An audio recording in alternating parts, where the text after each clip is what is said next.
Break के बाद एक बार फिर से आपका स्वागत है। रायपुर से एक बड़ी खबर का रुख करेंगे। बीजेपी पदाधिकारियों की कार्यशाला जो आयोजित की गई है, आपको बता दें खत्म हो चुकी है। अपडेट इसको लेकर 5 सत्र में नए पदाधिकारी, सीखिए संगठन की बारीकियां। देखिए यहां पर संगठन की बारीकियों को लेकर चर्चा हुई है। छत्तीसगढ़ के 476 मंडल और इसके साथ ही जिलाध्यक्ष मौजूद रहे। मोर्चा प्रकोष्ठ के अध्यक्ष भी इसमें कार्यशाला में शामिल हुए हैं। सीएम विष्णुदेव साय ने यहां पर नए पदाधिकारियों को टिप्स भी दिए।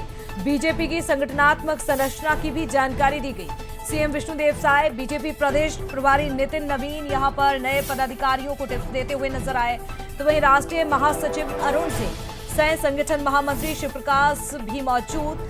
उद्घाटन सत्र में बीजेपी की संगठनात्मक संरचना की भी जानकारी दी गई। तो वहीं सोशल मीडिया, इसके साथ ही मीडिया, आईटी विभाग की बैठक भी पहले सत्र में हुई। दूसरे सत्र की अगर बात की जाए तो पदाधिकारियों को सिखाया गया, संगठन की बारीकियों के बारे में उन्हें जानकारी दी गई है।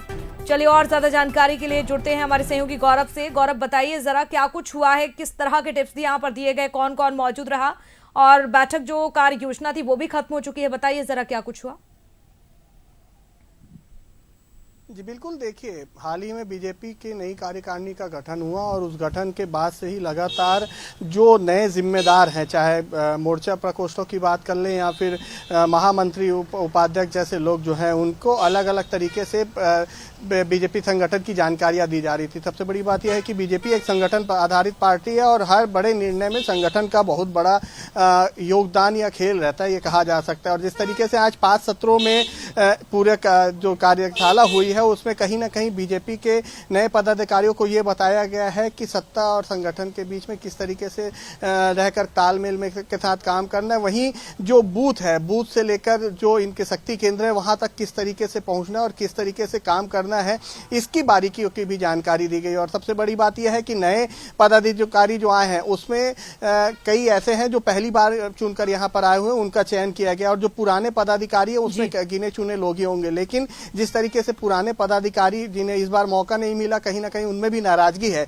तो उनके साथ कैसे तालमेल करके काम करना है, ये भी जानकारी जो है वो दी गई है। लोग जो पुराने संगठन के नेता हैं या जो कार्यकर्ता हैं, उनके घर घर तक जाकर उनसे मुलाकात करना, उनके साथ बैठक करना और पुराने कार्यकाल को किस तरीके से उन्होंने अपनी जिम्मेदारियों को निभाया, इसकी जानकारी लेना। यहाँ तक कि जो सोशल मीडिया है, सबसे बड़ी चीज अभी जिस तरीके से सोशल मीडिया का काम पूरे सत्ता और संगठन में किया जा रहा है, तो कहीं ना कहीं उसे भी कैसे लेकर लोगों के बीच जाना है, अपनी बातें किस तरीके से लोगों के बीच में रखनी है, किस तरीके से जो उनका मोर्चा है, चाहे महिला मोर्चा की बात कर लें या फिर जो अन्य मोर्चा है, युवा मोर्चा, उन मोर्चों में किस तरीके से पार्टी और संगठन को लेकर बात रखना है, इसे लेकर भी टिप्स दिए गए। और समापन सत्र में खुद मुख्यमंत्री विष्णुदेव साय शामिल हुए। उसके पहले यदि हम बात करें तो प्रदेश प्रभारी नितिन नवीन और उनके साथ ही साथ अरुण सिंह और जो शिव प्रकाश है, वो इस बैठक पूरे कार्यशाला में शामिल हुए। और साथ ही साथ प्रदेश अध्यक्ष किरण सिंहदेव भी यहाँ पर मौजूद थे, जो प्रदेश अध्यक्ष की कमान संभाल रहे हैं। तो उन्होंने अपनी बात भी जो है तमाम लोगों के सामने रखी। 5 सत्र की यह कार्यशाला थी और इस कार्यशाला में कहीं ना कहीं आने वाले समय में किस तरीके से संगठन को और मजबूत करते हुए काम करना है, इसकी टिप्स भी जो है बिल्कुल संगठन को मजबूत करने पर यहाँ पर जोर दिया गया है। बहुत शुक्रिया तमाम जानकारी विस्तार से देने के लिए गौरव। चले